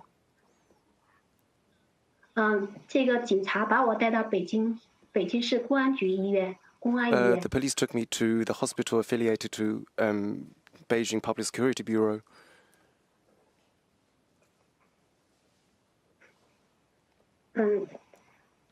这个带我去的这个医院的就是御医吧，新奴，女的新奴。然后我问他，你带我去医院干什么？ The prison doctor who took me there, his surname was Lu, and I asked him why he was taking me to the hospital. 他看着我回答不上来。 He looked at me and couldn't answer. 然后我被带到这个公安医院的带到公安医院，我被抽血，然后做一些心电图，然后做一些这个内脏的检测。 At the Public Security Bureau hospital, I was given physical. I went through physical checks and including cardio, electrogram, and checks on my internal organs. 这个公安医院的这个女医生说你的气光太好了，然后就是非常满意的跟她说我的气光太好了。我当时很 The female doctor said to me that that my organs were in excellent condition, and I was very surprised. 我说你这么满意我的气光，非得要取走我的气光 And I 吗？ asked, 我当时非常 and 生 asked 气。 very angrily, "You're so satisfied with my organs. Are you going to take them away?" 她说没办法，你的心脏太好了。 She said, "I have no other solution. Your heart is too good." 请继续。我当时很生气，我想立即离开这个 I was 医 very 院。 angry, and I wanted to leave the hospital immediately. 那个医生说你不着急，一会儿还会把你送回去。 The doctor said, "Don't. There's no hurry. They will take you back after." 然后我回来以后，我回来以后我就绝食了，绝食一直瘦的只有60-70斤，就是你要出现大面积皮下出血。 After I returned, I started my hunger strike, and the result was that I lost a great amount of weight, and I had hemorrhage under my skin. 这个鲁大夫，这个鲁医生来看我说你这个大面积出血，你身体出问题了。 Dr. Lu came to me and said, "Oh, you've got hemorrhage under your skin. Then your body has a problem." 但是他没有给我任何治疗，也没有问我需不需要治疗。 But I didn't receive any treatment, and he never asked me if I needed any treatment. 然后在这期间，这个警察就是还强迫我做一个10个指纹的和手掌的一个手印。 During this time, the police also forced me to leave fingerprints and palm prints, all 10 fingers, both hands. 但是这个纸就是一张这样的 A4 的一张纸，一张纸这个。请说。这 A4 纸的这个上面的名字，是湖南省长沙市，望城区某某莫费南，不是我的名字，不是我的名字，也不是我的地址，却要我去按10个指纹。 On the A4 sheet of paper that I had to leave my fingerprints and palm prints on, the name was not mine. It belonged to a male person in Hunan province, and despite the fact that it was not my name, they still asked me to leave fingerprints on that paper. 然后这个纸上写了很多文字，没有不准我看。There was a lot of writing on that paper, and I was not allowed to see it.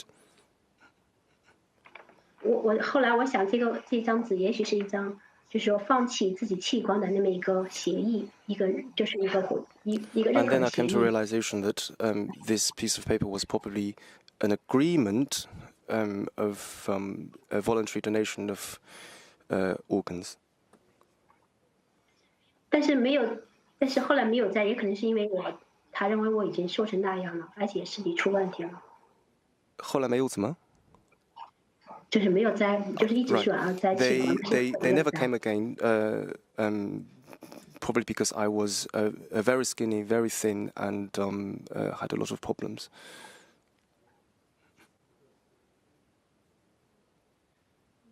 请问？就是我们每次对，还是就说我们每次抽血的时候，在抽血以前，我们的名字都被编成代码。Before every session of blood drawing, our names we were tagged, we were numbered. 然后这个代码是贴好在这个试管上 On the test tube, on the test tubes, there were our numbers stuck on them. 请说。所以我们抽血以后，这个医生看到的数据都是代码，没有真实的名字是他们写 So 在 the 本子 doctors 上面。could only see our numbers rather than our names. 请说。我你要可以说多长时间？ She's asking how long she can go on, and if you want to ask questions. 他们还有其他的问题。Okay, thank you.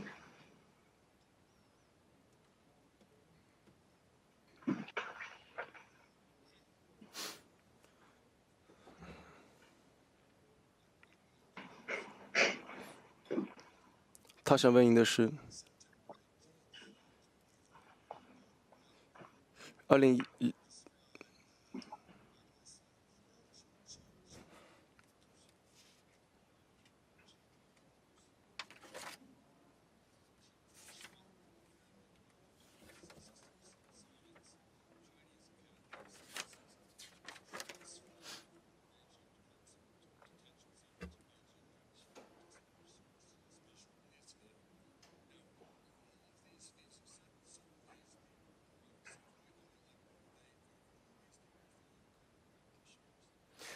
他比较感兴趣的是，2001年9月18号的，您在您的这个写的这个证明上面说，那一天7个人，您自己、刘晴晴、秦鹏、吴香问，然后里面有2个人是好像是大学的教授，那是不是这里所有的人都是法轮功的学员？对。All of them 吗？对。你知不知道他们的下落是怎么样？有一个失踪了。 One of them disappeared.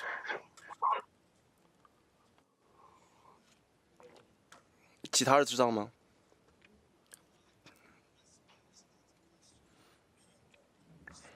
有一个出国了。 Sorry, she said one disappeared, and then afterwards she added that one left China.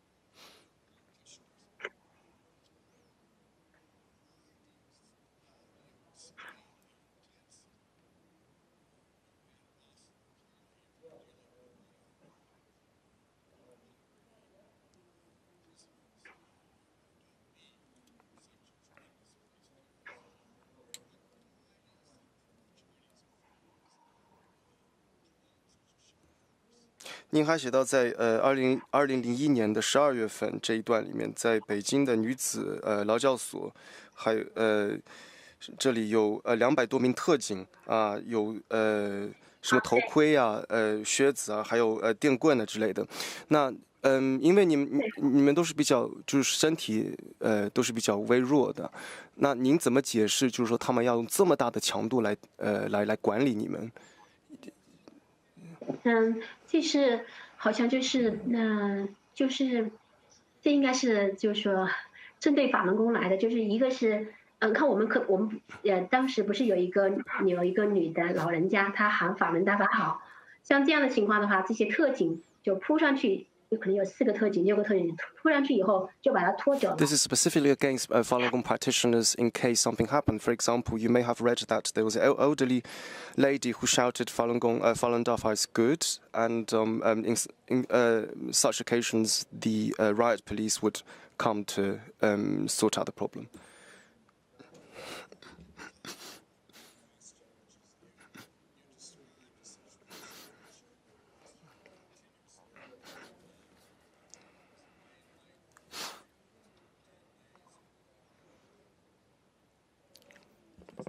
Mm-hmm. 您刚才在刚开始的时候说的，您被就是说，连夜审问，一段时间，是吧？ Yeah. So did you want to know how many days she was interrogated?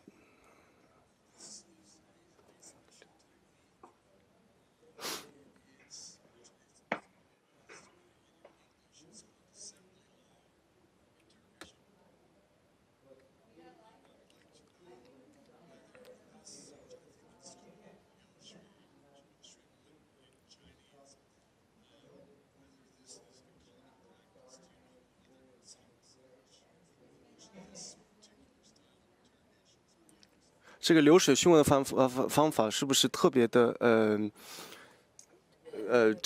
普遍？还对，我当时是在那里的时候，就是基本上是好多个晚上，有20个晚上我在那里被审讯，然后别的屋也在审讯，他们打人的声音很大，拿着那个棒子打人，打得砰砰响，然后我说这是不是在打哪个法轮功？警察说是的。When I was being questioned continuously for 20 nights and 20 days, I would often hear other people being beaten in the rooms next to me, and I asked the policeman if they were beating Falun Gong practitioners. The policeman said yes. 谢谢您，非常感谢您。Thank you.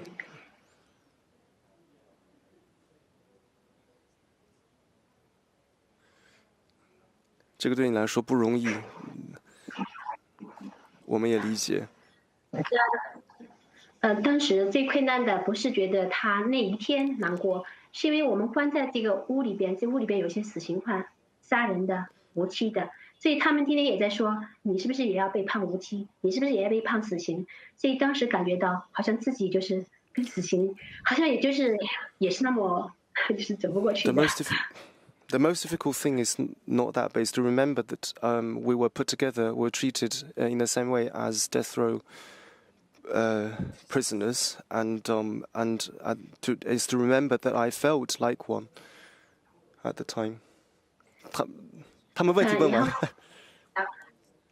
Okay, thank you. 再次感谢您。Thank you. 谢谢。谢谢您，谢谢您。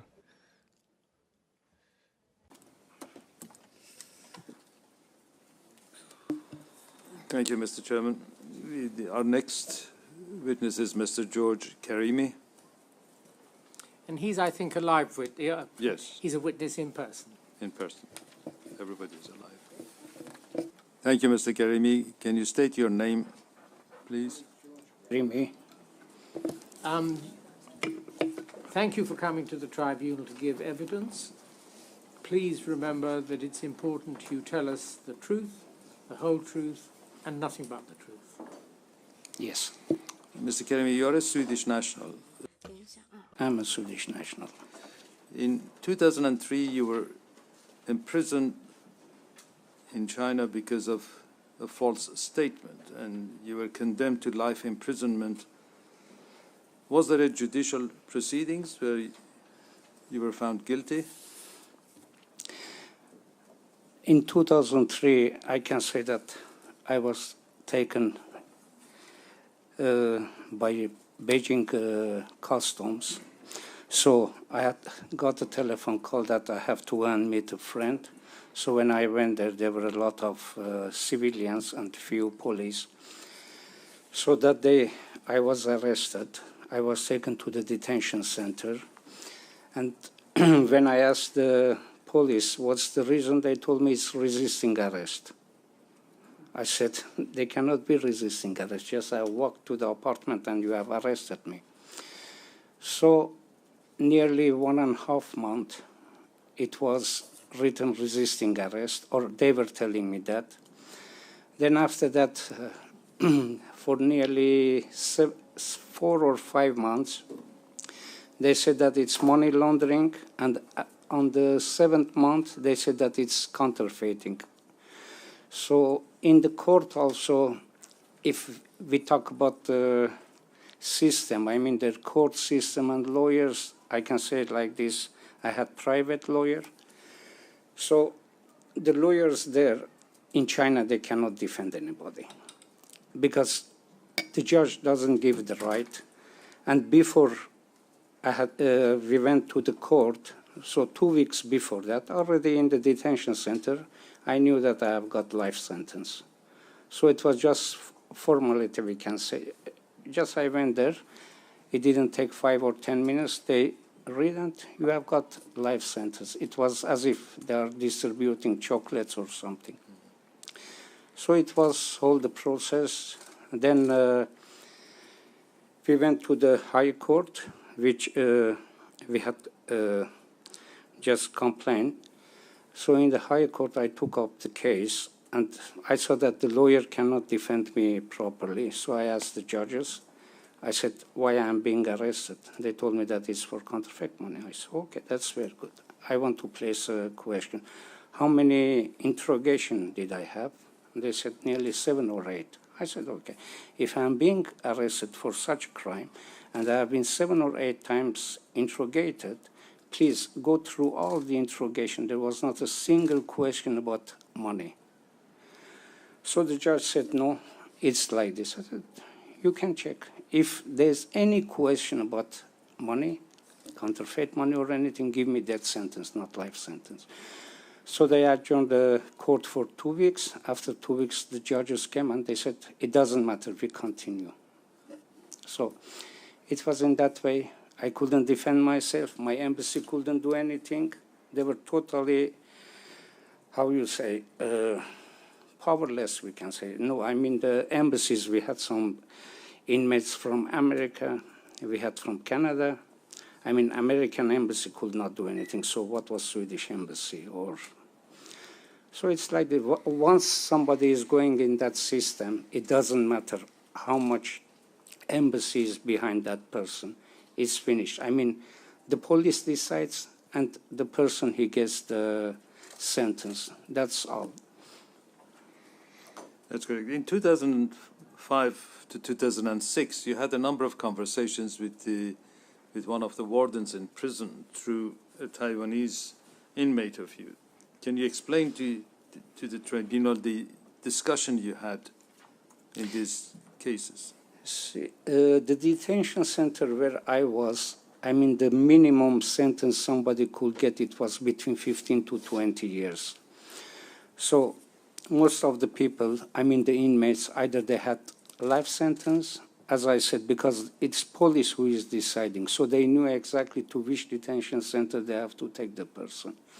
So in our detention center, either it was death sentence, 2 years suspicion of death sentence, life sentence, or 20 years.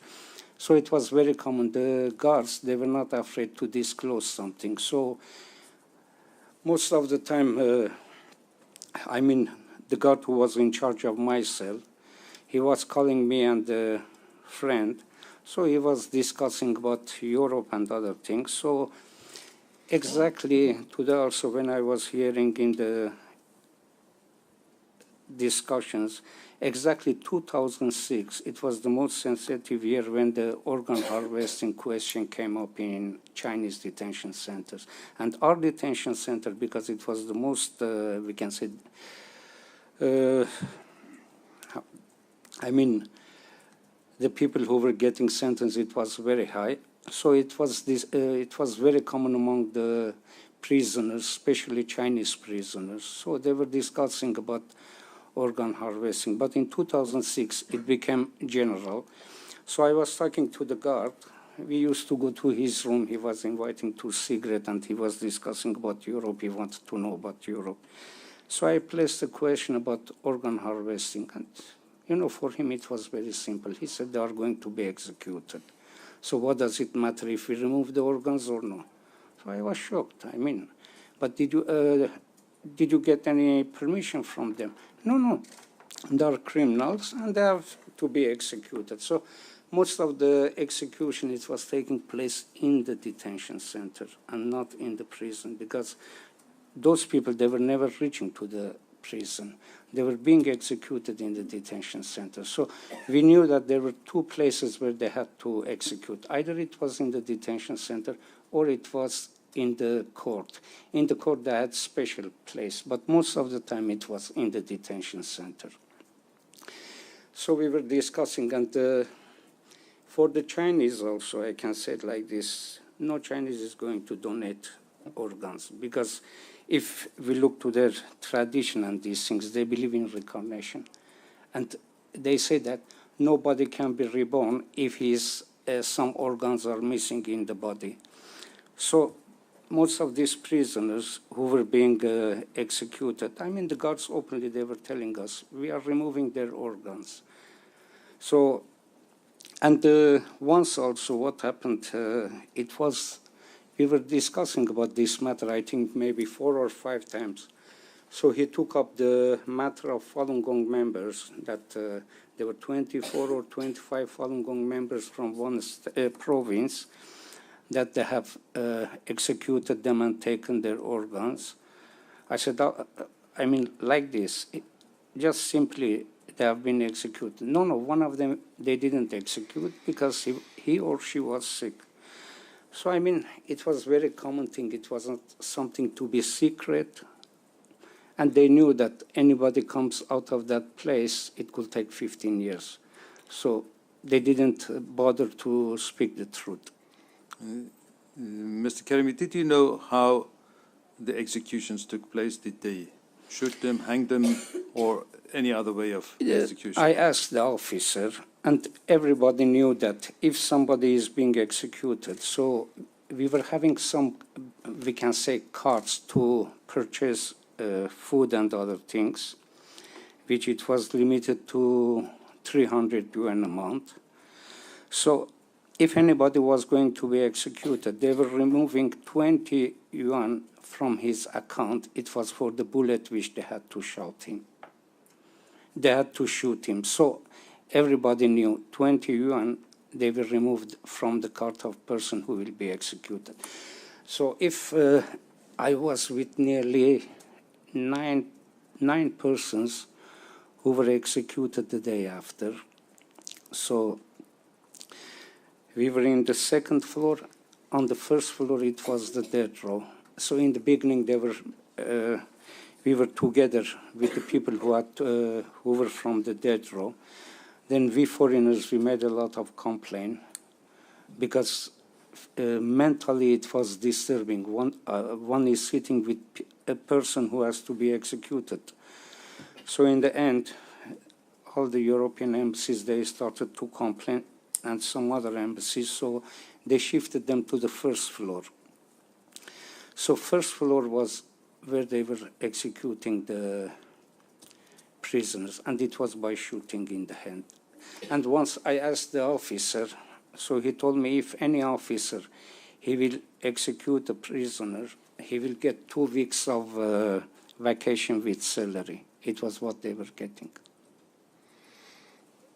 You were eventually sent to Sweden to serve the rest of your term. Is that correct? There was a lot of negotiation from not only Sweden, it was from other places also for my transfer. And I was, I think, the first foreigner who was transferred, although Sweden didn't have any treaty with China. But there was a lot of negotiations, and I could be transferred in 2010. And you were released in 2015? Yeah. Thank you. There will be questions from the tribunal now. Thank you, Mr. Karimi. I have a couple of questions about the time that you shared a cell with a former Chinese Communist Party official. Yeah. Did you know his name? Yeah, he has been executed, Matthew. His English name was Matthew. He was executed 2006. If I'm not mistaken, end of 2006, yeah. End of 2006. Yeah. That time. And you mentioned that you had conversations about organ harvesting with him. Do you recall any details of those conversations? I told you, he was from Chinese Communist Party and he was having very high position in the party before he was arrested. So he was explaining everything for me, not only with him, I was with the deputy minister also. We were together, so 3 of us, we were together. So they were explaining everything for me, for example, how they take the party members to see execution.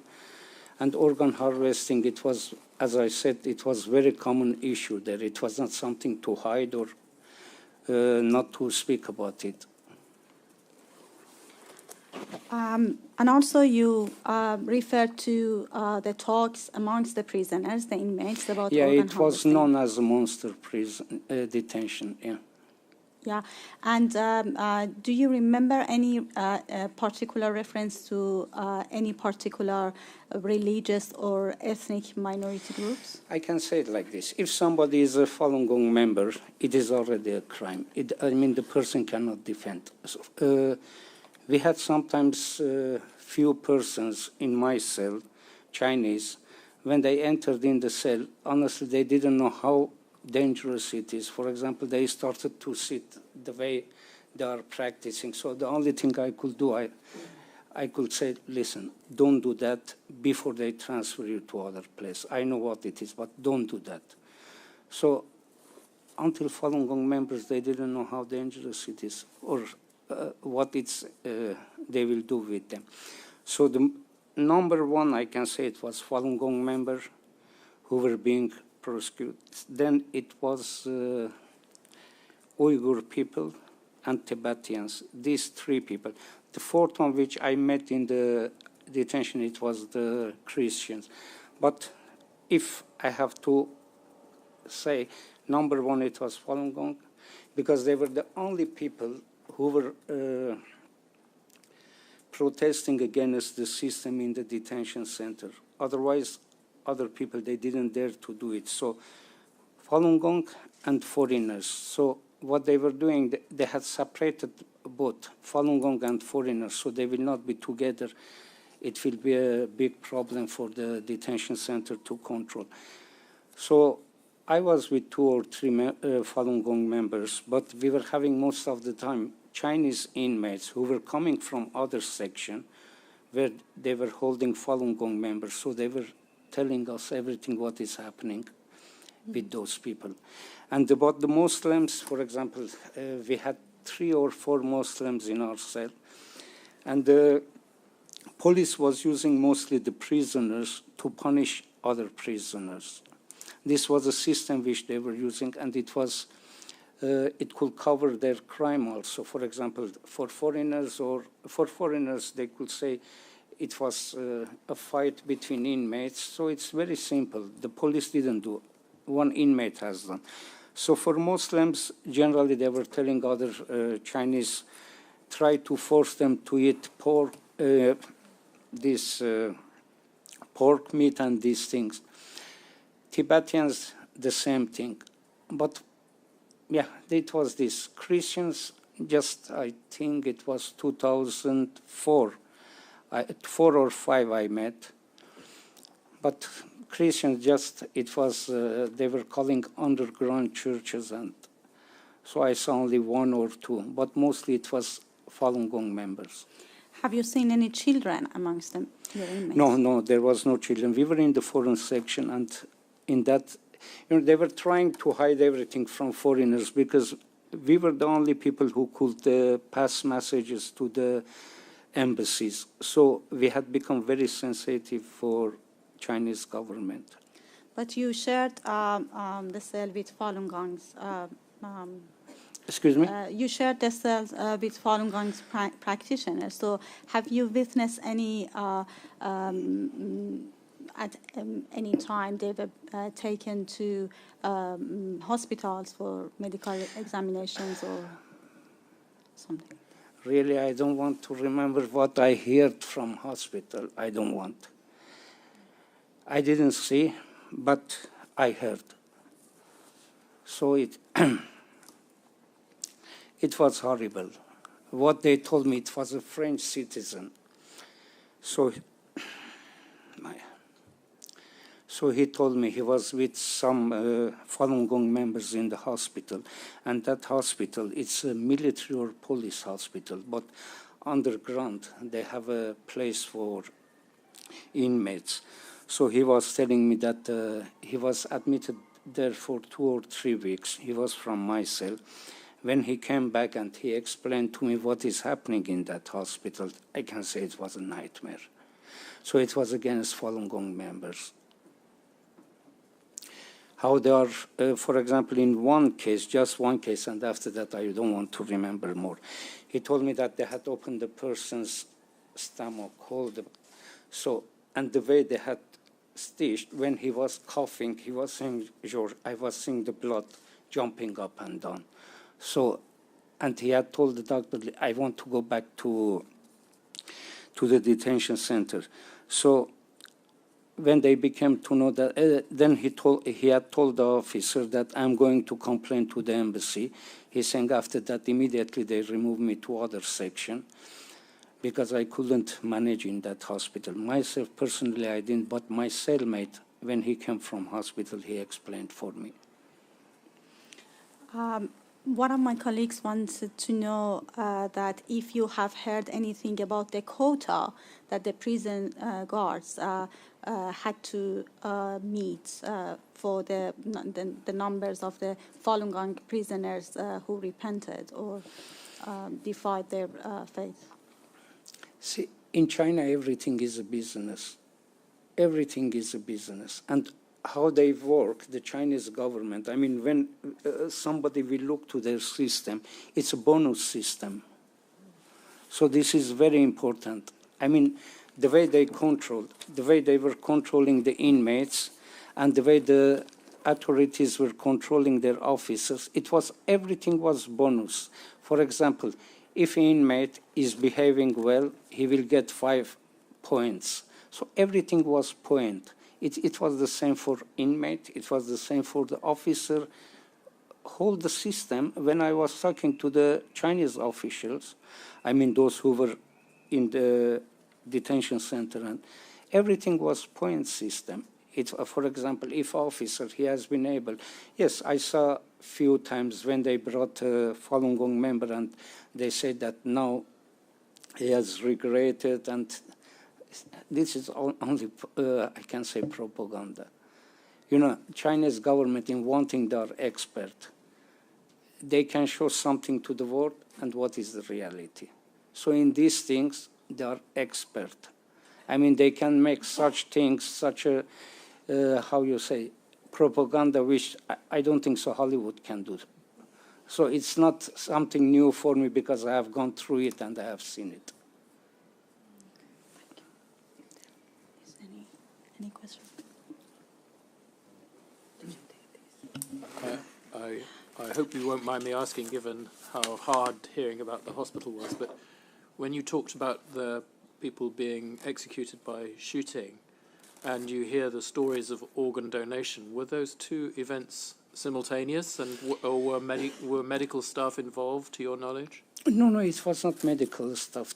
For example, Mr. Matthew, my friend who was executed, I mean, he was in my cell. They were saying that outside, once I have seen, I cannot say, it was what I heard. They were bringing us back from the court to the detention center. So we saw a van standing there. It was a white one. and it was quite big. So my Chinese friend told me, George, you know what? See, there is the execution, and here is where they are harvesting. But I never saw a doctor, openly to say or to speak about that. But among the Chinese, mostly it was the prison guards who were talking about these things. It was very strange for me. It was not something secret. It was not secret at all. Openly they were talking to the Chinese inmates, and they were telling us what is happening, what they are doing. Just to follow that, when you describe the number of people being moved to floor for their execution, how near or far would they have been either from the hospital or from another place where medical operations could be performed? It was in the detention center. In the same building? It was in the same building. When we entered to the detention center, they told us, they said, here is the execution, because sometimes they use the prisoners, inmates, which the police, trust them, to draw the, to bring the prisoner for execution. So, or people who were working in the clinic, we can say, or in the kitchen, they knew more than us who had been isolated. So all the information we were picking up from those people.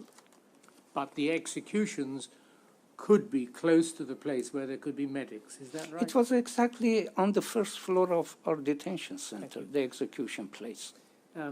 We entirely understand that you don't want to revisit in detail the events in the hospital. Two questions.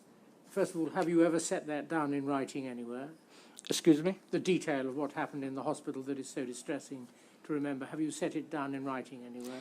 I have written a book. I have written, I think, in that. And it's in that book, is it? I think I have written in my book.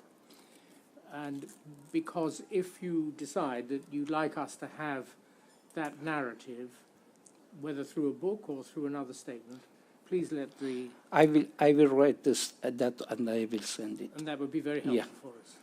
Thank you very much. Thank you for coming to help us. Thank you very much. By giving evidence. Mr. Sabi, sorry, Nick, did you want to... No. Mr. Sabi, I think we're now due for a break, aren't we? Yes, we are, sir. It's what's called a tea break, but I'm afraid I don't know that tea is that available.